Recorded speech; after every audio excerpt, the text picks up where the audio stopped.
Lockdown and the economic fallout has left our finances as stormy as, quite frankly, the weather outside today. Now, some people are fortunate enough to still be receiving a salary, but according to the recent Old Mutual Savings and Investment Monitor, over 50% of people have seen a pay cut. Now is the time to prioritize where your money will go.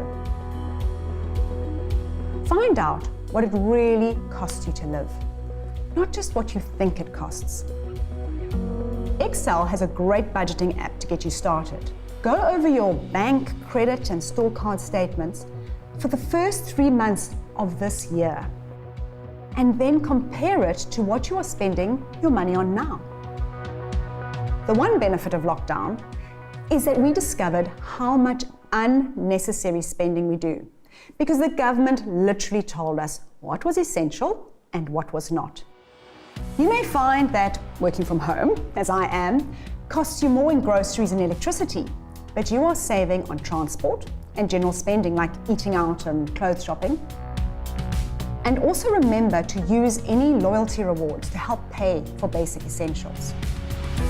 Now, even if by careful budgeting, you still cannot make ends meet, the next step is to contact your service providers. So this could be your cell phone contract, insurance, or medical scheme. Most providers offer options which could include downgrading your cover until your salary increases. Don't just let your debit orders bounce, especially on insurance. A car accident or theft will only worsen your financial problems. If you have investments, such as a retirement annuity, you can suspend these for a period, but only do this if you really cannot come out after making those other cuts. As a very final resort, you can take up the payment holiday offered by the banks.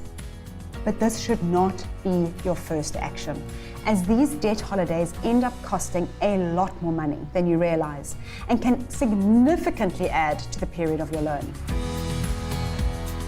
Also, even though it is difficult, try to keep up with other obligations, like the payment of school fees. These institutions also have salaries to pay.